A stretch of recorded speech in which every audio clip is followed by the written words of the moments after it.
Irmãos, graça e paz. Mais uma vez estamos aqui através do nosso culto online, domingo 21 de junho de 2020, para iniciarmos o nosso momento de culto, nosso momento de louvor, nosso momento de adoração, nosso momento de estarmos ouvindo a palavra de Deus, mesmo em nossas casas. E eu quero convidar os irmãos que possam estar abrindo as suas Bíblias no Salmo de número 134, os versos de 1 a 3, onde nós lemos, os irmãos então quiserem estar acompanhando, ou através da tela também que nós estamos projetando. O Salmo, o verso 1 diz: Bendizei ao Senhor, vós todos os servos do Senhor, que assistis na casa do Senhor nas horas da noite.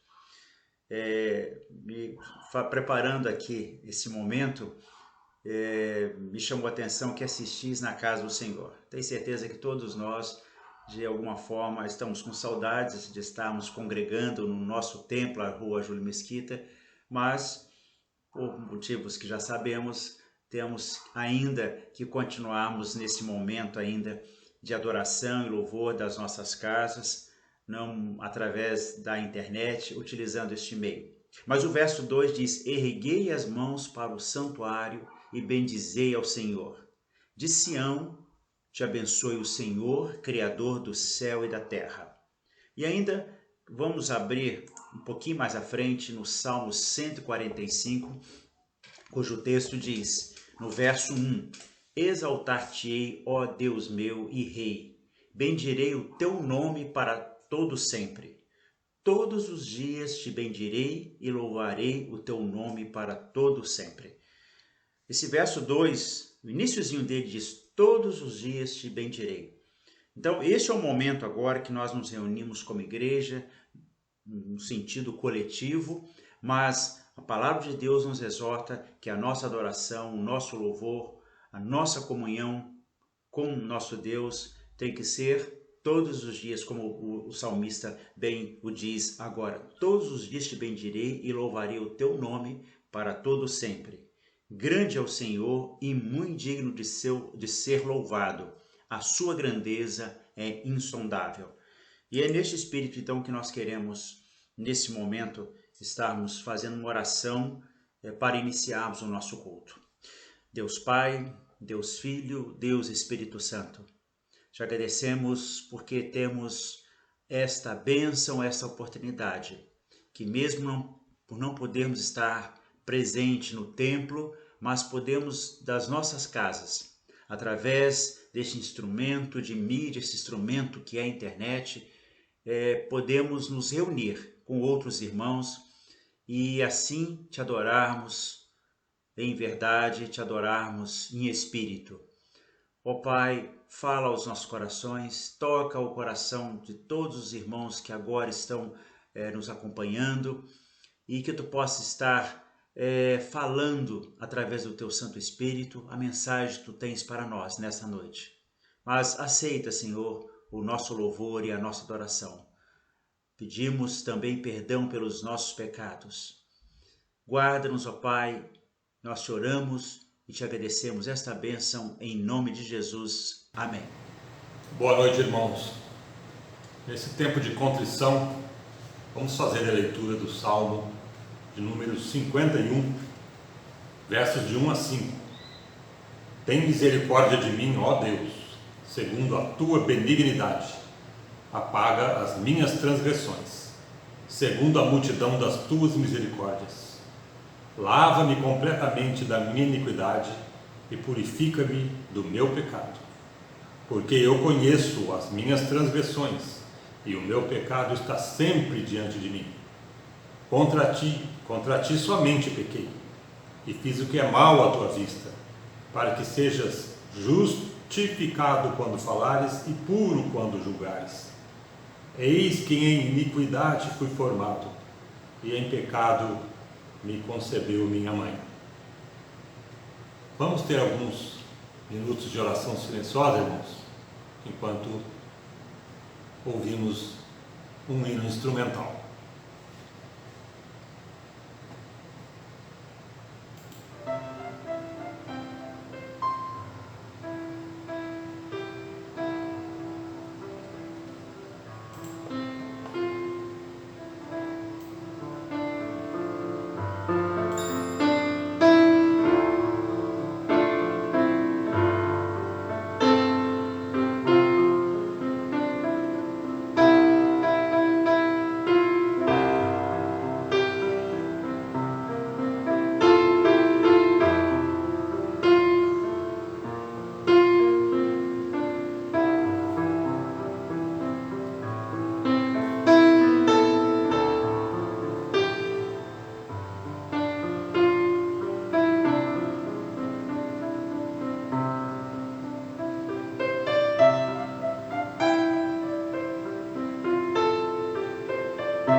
Senhor nosso Deus, amado Pai, te agradecemos porque Tu és um Deus misericordioso, bondoso, amoroso, que perdoa, Pai, os nossos pecados.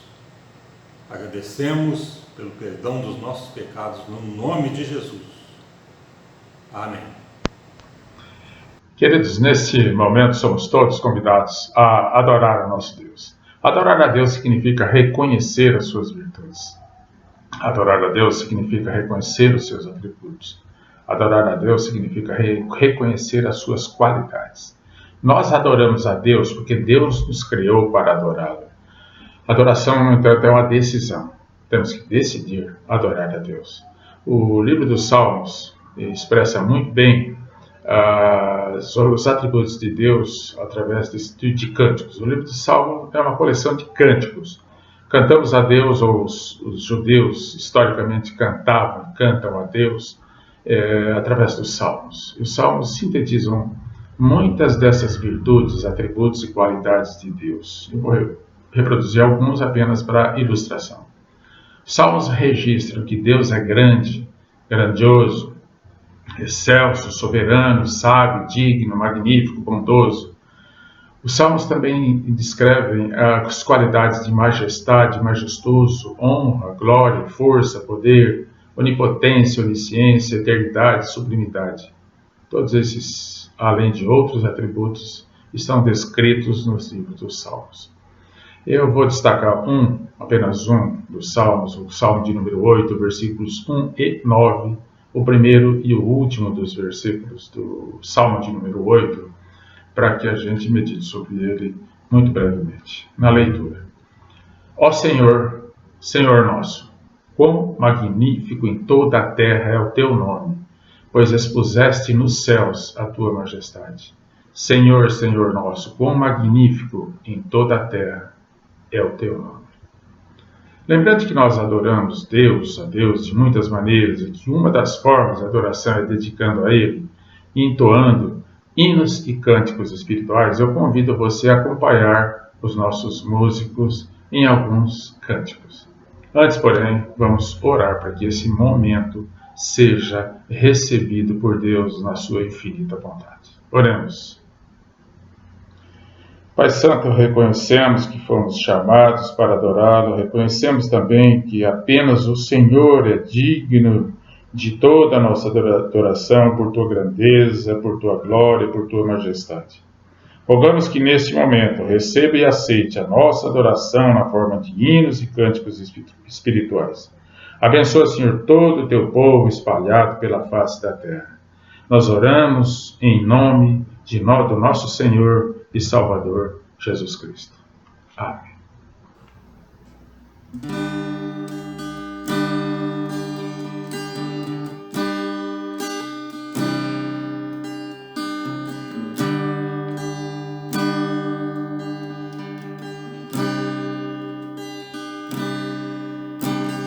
Grande é o Senhor e muito digno de louvor.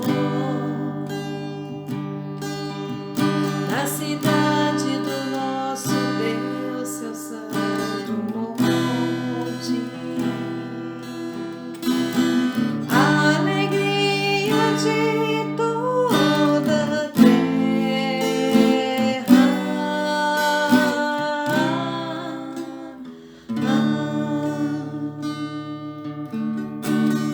Grande é o Senhor em quem nós temos a vitória, e nos ajuda contra o inimigo. Por isso, diante dele nos prostramos.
ajuda contra o inimigo.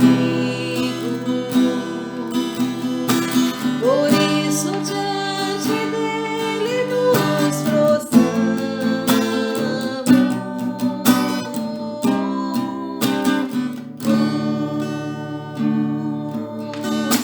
queremos o teu nome engrandecer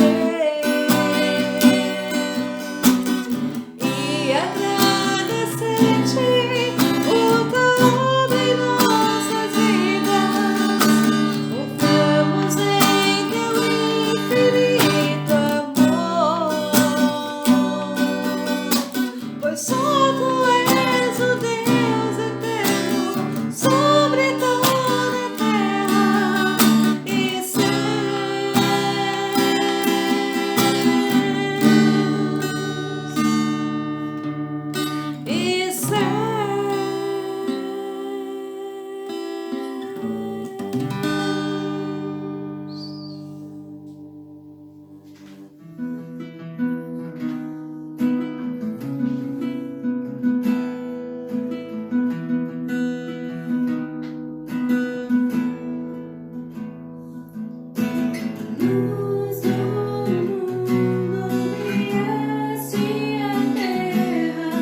dos vis pecados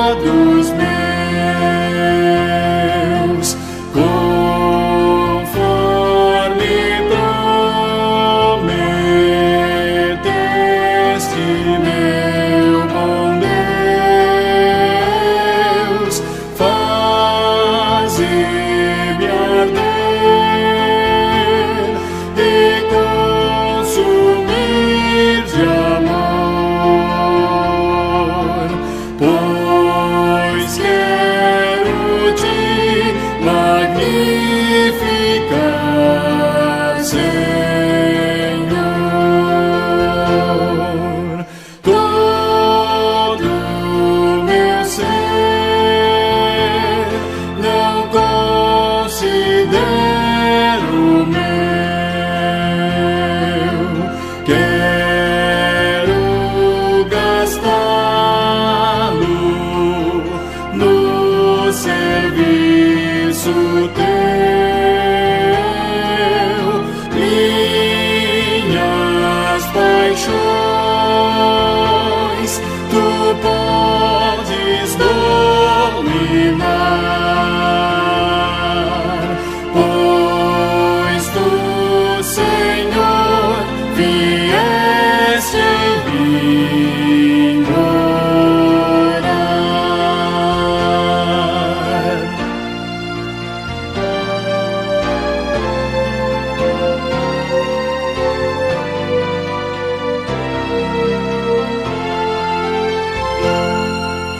Lá do alto céu,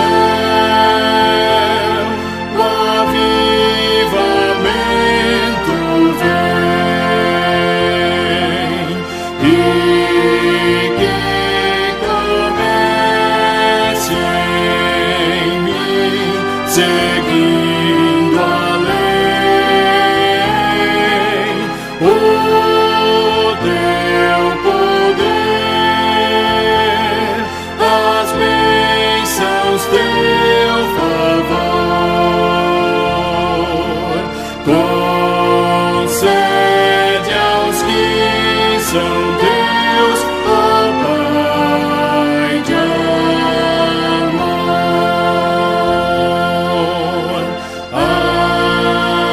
Amém. Meus irmãos, nesse momento do culto, nós nos preparamos para a leitura e a exposição da Palavra de Deus. E eu gostaria de deixar com você 2 versículos das Escrituras, localizados lá no livro de Lucas, no capítulo 11, nos versículos 27 e 28. Lucas, capítulo 11, versículos 27 e 28. Diz assim a Palavra de Deus, a exclamação de uma mulher. Ora, aconteceu que, ao dizer Jesus essas palavras, uma mulher que estava entre a multidão exclamou e disse-lhe, bem-aventurada aquela que te concebeu e os seios que te amamentaram. Ele, porém, respondeu, antes bem-aventurados são os que ouvem a palavra de Deus e aguardam. Jesus estava ali na multidão, falando para aquela multidão, e essa mulher ficou simplesmente extasiada e maravilhada com aquilo que Jesus dizia, e fez essa exclamação, dizendo que feliz, que bem-aventurada, era aquela que tinha gerado e tinha amamentado ao Senhor Jesus. E Jesus vira para aquela mulher e responde que antes, bem-aventurados são os que ouvem a palavra de Deus e aguardam. E o que essa expressão antes quer dizer? O que Jesus está dizendo é o seguinte, não é que Maria não foi bem-aventurada, não foi feliz. Mas o que ele está dizendo é que muito mais bênçãos tem e muito mais felizes são aqueles que ouvem e que obedecem a palavra de Deus. Foi um prazer para Maria, ter sido escolhida por Deus para ser o instrumento pelo qual Cristo viria ao mundo. Ela foi considerada bem-aventurada por esse privilégio que Deus deu a ela. Mas o que Jesus está dizendo é que muito mais feliz são aqueles que ouvem e obedecem a palavra de Deus. Então, com esse espírito no coração, dessa maneira, nós vamos agora orar e pedir a direção do Espírito de Deus para a leitura, para a exposição da sua palavra pelo nosso pastor, pastor Whitson. Nós vamos orar agora pedindo a direção de Deus para esse momento. Senhor, nós te agradecemos pela tua palavra, que ela é viva e eficaz.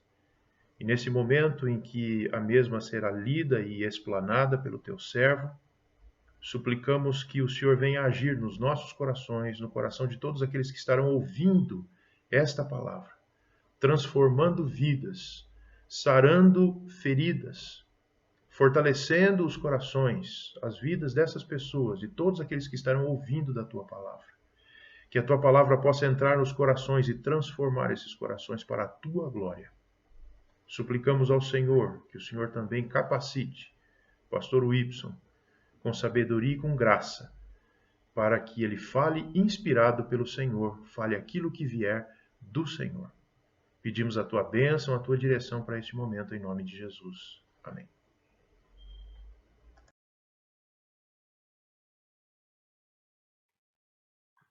Olá, meus irmãos, graça e paz da parte do nosso Senhor e Salvador Jesus Cristo.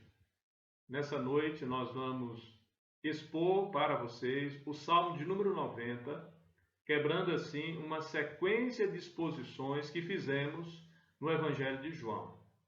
Gostaria de pedir a você que mantivesse a sua Bíblia aberta durante toda a exposição bíblica. Vamos à nossa pregação dessa noite. O Salmo 90, conforme nós encontramos aí registrado em nossas Bíblias, tem como tema Oração de Moisés, homem de Deus. Nesta ocasião, além do texto sagrado, nós vamos utilizar o comentário do Antigo Testamento de Salmos, do autor em tela, da editora Cultura Cristã. Inicialmente, o que é que nós gostaríamos de afirmar a respeito desse salmo? Primeiro, que ele se constitui uma afirmação solene da eternidade de Deus em contraste com a brevidade da vida humana. Para melhor compreendermos este salmo, segunda observação que nós gostaríamos de fazer, é que o ponto principal do salmo se encontra no versículo 12, quando ele nos diz, aqui através de uma outra tradução, o seguinte: ensina-nos a contar os nossos dias para que granjeemos um coração de sabedoria. E de pronto, a pergunta que fica para nós é: qual é o conceito de sabedoria que nós vamos encontrar no Antigo Testamento? E é preciso dizer que sabedoria no Antigo Testamento não é apenas conhecimento ou discernimentos teóricos. A sabedoria tem a ver, sim, com a capacidade de aplicar tal conhecimento outorgado por Deus às atividades práticas da vida. É a capacidade de resolução dos nossos problemas utilizando o conhecimento que nós recebemos da parte de Deus. Note bem, já no Salmo 90, conforme diz o comentarista, que com o passar dos dias e anos, Moisés ora por si mesmo e pelo povo como um todo, para que entendam a brevidade da vida e ponham seus corações na verdadeira sabedoria. E o que podemos levar aqui de conhecimento bíblico que venha definir para nós ou nos mostrar este caminho de sabedoria, de prática, de conhecimento aplicável aos nossos anos, à nossa experiência de vida? E o que nos leva a encontrar a sabedoria bíblica, prática e aplicável a nós ao longo dos nossos anos? A primeira resposta que nós gostaríamos de dar, à luz do Salmo 90, é: reconheça em Deus um refúgio eterno. Veja o que diz o Salmo 90, no versículo 1 e no versículo 2. Senhor, Tu tens sido nosso refúgio de geração em geração. Antes que os montes nascessem e se formassem a terra e o mundo, de eternidade a eternidade, Tu és Deus. Moisés pondera aqui, meus queridos, o passado e reconhece que o Senhor tem sido o refúgio de seu povo. Sua afirmação inicial é: Senhor, tu tens sido o nosso refúgio de geração a geração.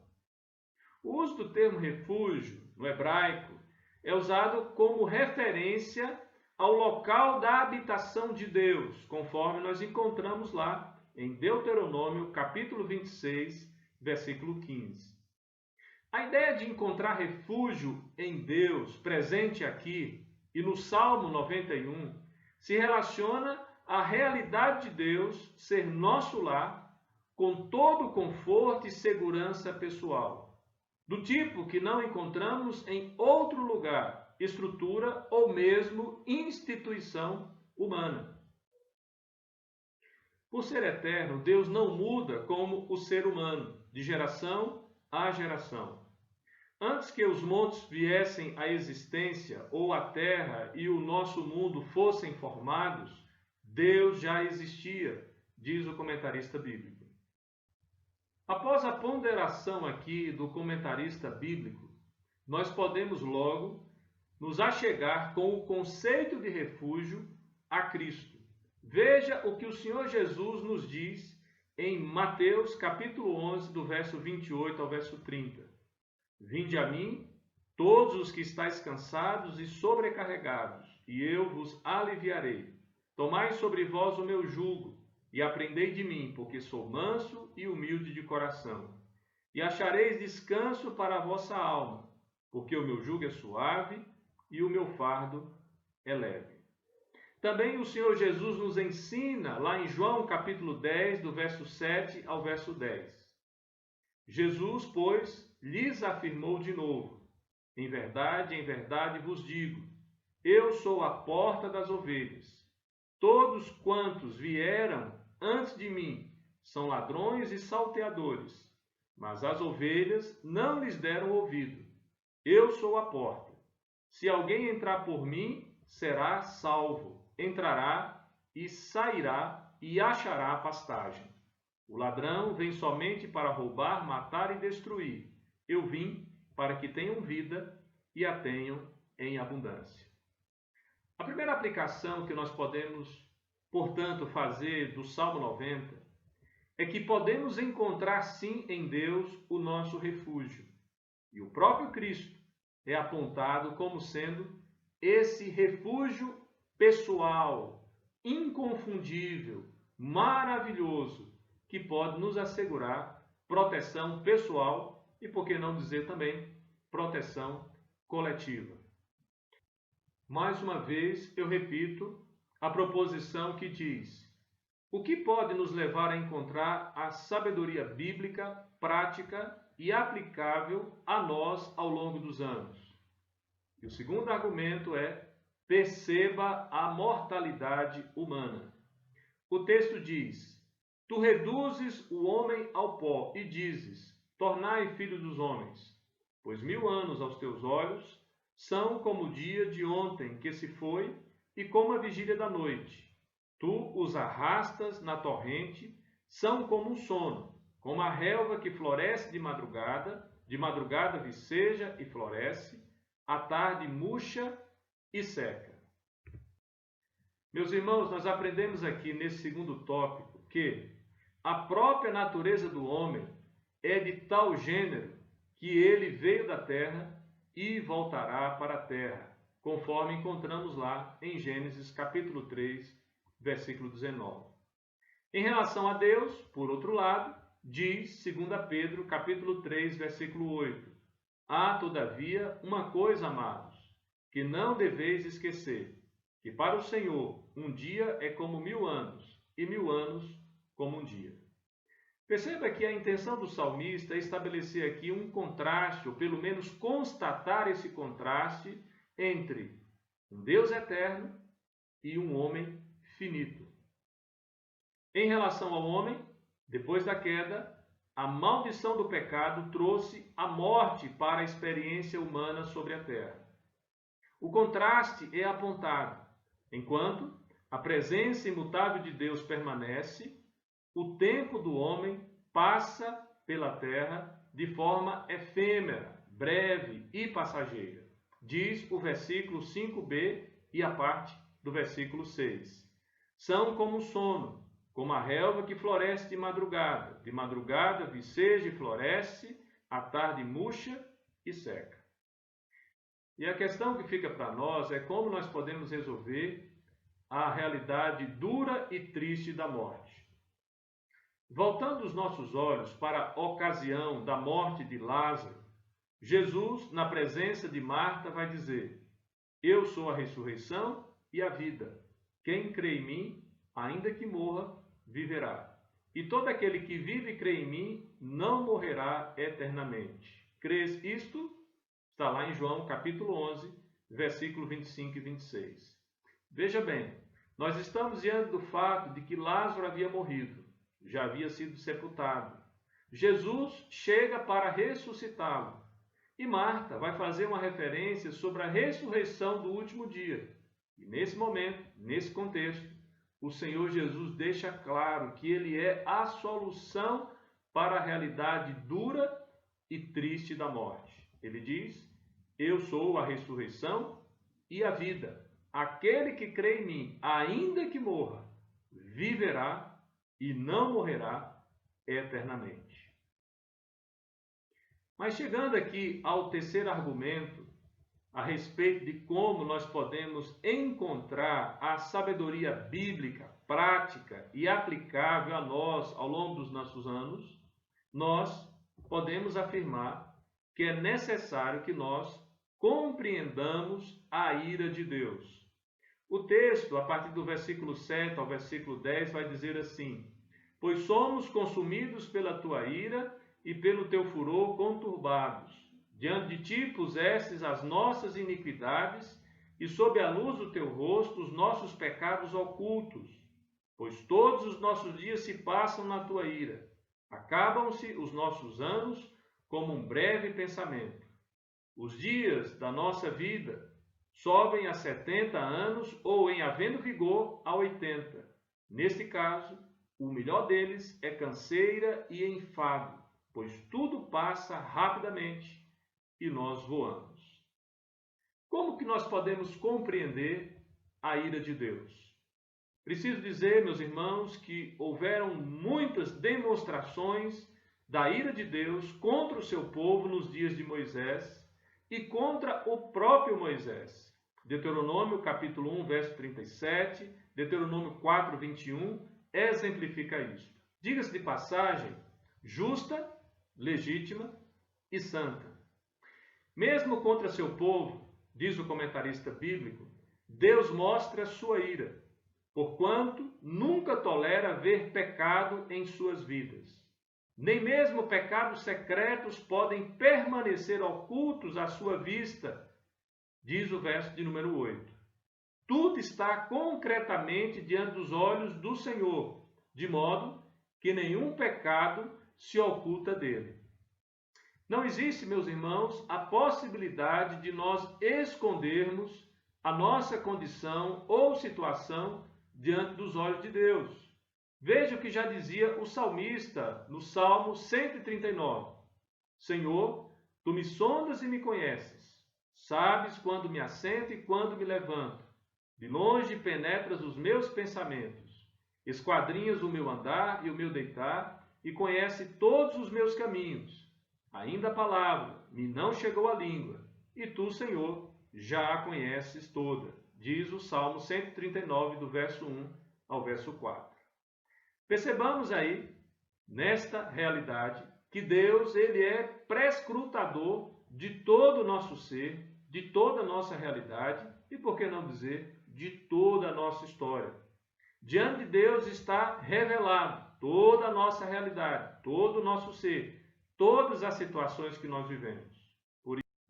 Por isso, nos versículos 9 e 10, Moisés expressa sua plena visão da peregrinação do povo que experimenta contra si a ira de Deus, de modo que mesmo no fim há apenas a expressão de um gemido ou suspiro.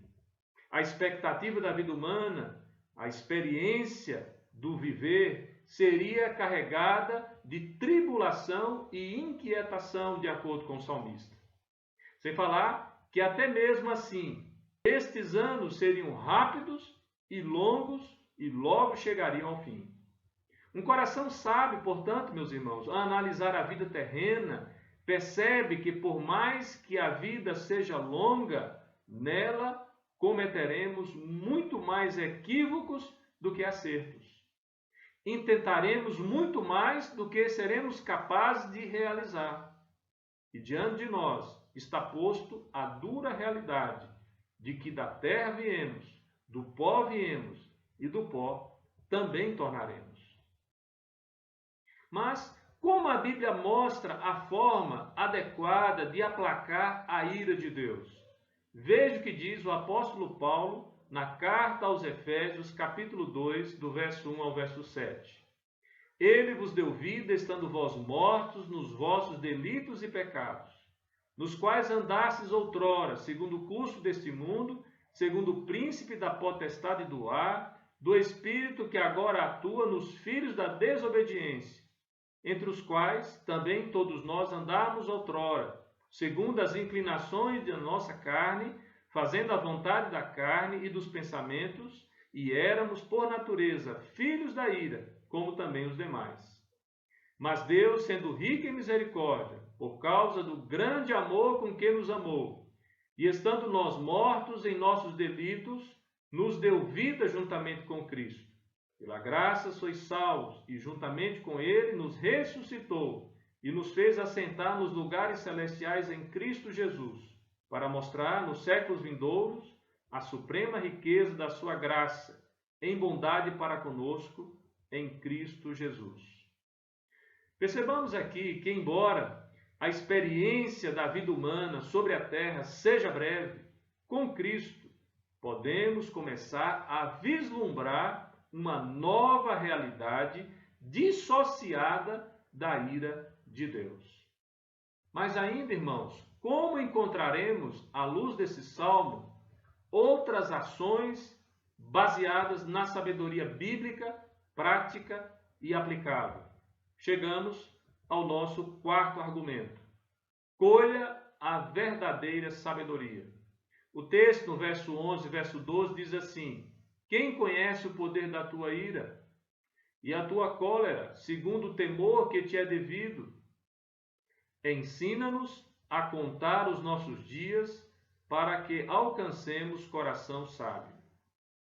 A ênfase do salmo está aqui, meus queridos. Ninguém sabe ao certo quão temerosa é a ira de Deus, nem mesmo como ela se inflama pelos nossos pecados insistentes e obstinados. Temos apenas uma breve noção de como isso acontece. Também não sabemos qual é a dimensão ou de que maneira tão profunda e tão extensiva esta ira de Deus acaba nos abatendo e fazendo com que os nossos anos sejam breves, como um breve pensamento.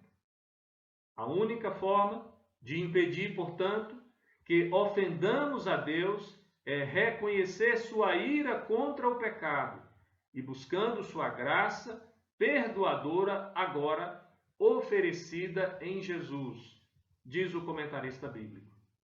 Assim como Moisés orou para ele e seu povo, devemos nós orarmos para que sejamos capazes de contar nossos dias e usá-los de uma maneira correta. Veja que contar aqui não é sinônimo de soma matemática.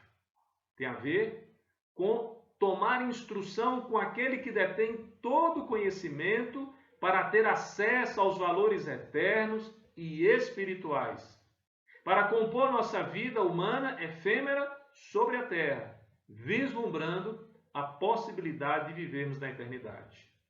O resultado esperado aqui, meus irmãos, é que sejamos, com a graça de Deus, capazes de levar diante dele o nosso coração como oferta de gratidão, um coração tomado de sabedoria.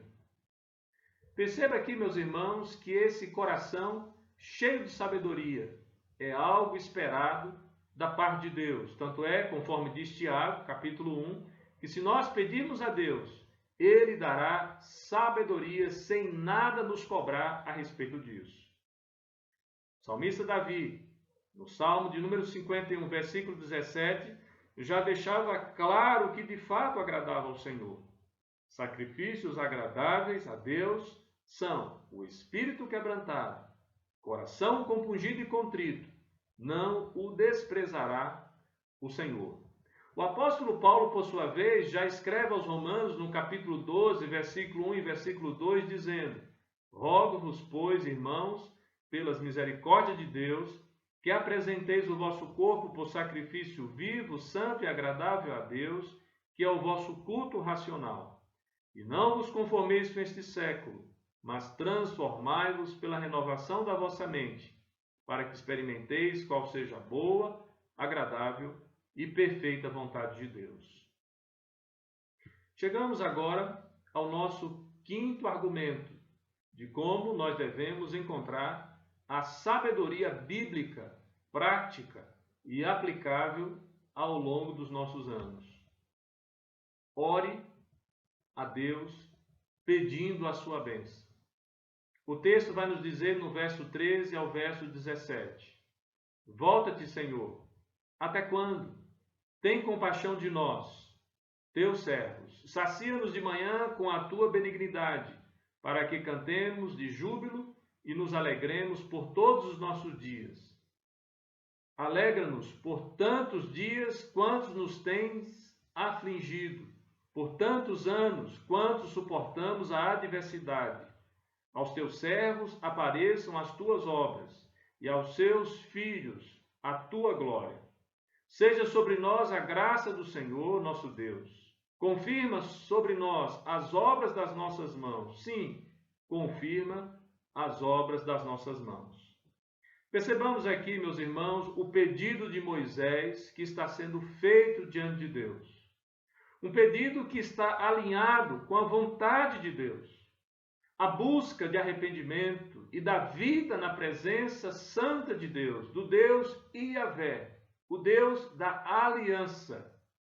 Ele suplica que Deus mostre para os seus servos pactuais um amor imerecido, diz o comentarista bíblico. Seu rogo é para ser alimentado todas as manhãs com o amor inabalável de Deus, para que haja abundância de alegria e gratidão. Seu rogo é para que os anos de tribulação sejam equiparados com os anos de alegria. Seu rogo é para que sua geração e também as gerações futuras alcance a graça do nosso Deus. Diz o verso de número 16: Aos teus servos apareçam as tuas obras, e aos seus filhos a tua glória. Agora, irmãos, onde encontraremos a resposta desta oração de Moisés? Podemos identificar em pelo menos 2 lugares no Novo Testamento. Primeiro, no momento da ceia, lá em Mateus capítulo 26, do verso 27 ao 28, quando o texto diz: A seguir, tomou o cálice e, tendo dado graças, o deu aos discípulos, dizendo: Bebei dele todos, porque isto é o meu sangue, o sangue da nova aliança derramada em favor de muitos, para a remissão de pecados. Também no momento do evento de Pentecostes, quando Pedro está explicando para aqueles que ali estavam com dúvidas a respeito do que havia se processado ali naquele derramar do Espírito. Atos, capítulo 2, verso 37 ao 39, vai nos dizer: Ouvindo eles estas coisas, compungiu-lhes o coração e perguntaram a Pedro e aos demais apóstolos: Que faremos, irmãos? Respondeu-lhes Pedro: Arrependei-vos e cada um de vós seja batizado em nome de Jesus Cristo para a remissão dos vossos pecados, e recebereis o dom do Espírito Santo, pois para vós outros é a promessa, para vossos filhos e para todos os que estejam ainda longe, isto é, para quantos o Senhor nosso Deus chamar. Segue por toda a Bíblia, irmãos. E onde o Evangelho da Graça é pregado com fidelidade, nós conseguimos perceber a resposta de Deus a esta oração de Moisés, por si, pelo seu povo e pelas gerações futuras. Cristo é portanto, a resposta a esta oração do servo Moisés. Concluindo a nossa exposição dessa noite, nós gostaríamos apenas de fazer algumas rápidas afirmações. A primeira delas, meus irmãos, é que a vida certamente é breve e cheia de incertezas, com ou sem pandemia. Não é de hoje que nós podemos constatar que a vida humana, ela é passageira, ela é efêmera, ela não tem persistência. Por mais que nós nos esforcemos, não seremos capazes de viver mais do que os dias que estão predeterminados para nós. Segunda afirmação é que, todavia, temos onde nos refugiar com segurança, de forma definitiva, em nosso Criador. Não é sábio, meus irmãos, tecer a consideração diante da morte, ou diante do perigo de morte, deixar de se agarrar à vida eterna que só existe em nosso Senhor e Salvador Jesus Cristo. Portanto, mais uma vez eu digo, oremos tanto pela nossa, como pelas gerações futuras, para que todos encontrem em Cristo o lugar de conforto e segurança pessoal e coletiva. Que Deus abençoe a sua vida. Vou estar orando por você nesse instante, esperando que você esteja de fato com o seu coração totalmente colocado em Deus, se refugiando no Senhor e orando incessantemente para que o Senhor nos visite com graça e com misericórdia nesses dias tão tensos, tão temerosos e que nós necessitamos ainda mais do Senhor. Oremos. Senhor nosso Deus, nós seremos de fato muito agradecidos se o Senhor vier ao nosso encontro, trazendo ao Pai segurança, tranquilidade, confiança, nos fazendo tomar o coração de alegria por ver a mão do Senhor conduzindo a todos nós, sendo o Senhor de fato o nosso provedor de contentamento, para que de fato ofereçamos a Ti um coração sábio, submisso, obediente, capaz de conhecer e obedecer a Tua instrução. Nessa ocasião, ó Deus, visita os meus irmãos nos seus lares e promove, ó Deus, o crescimento e o fortalecimento espiritual. Que nenhuma dessas notícias que dioturnamente nós ouvimos através dos meios de comunicação roube do coração dos nossos irmãos a confiança de que no Senhor nós estaremos seguros, porque absolutamente nada é capaz de nos retirar do amor do Senhor que está em Cristo Jesus, nosso Senhor. Oramos assim no nome dele e para a glória do Senhor. Amém.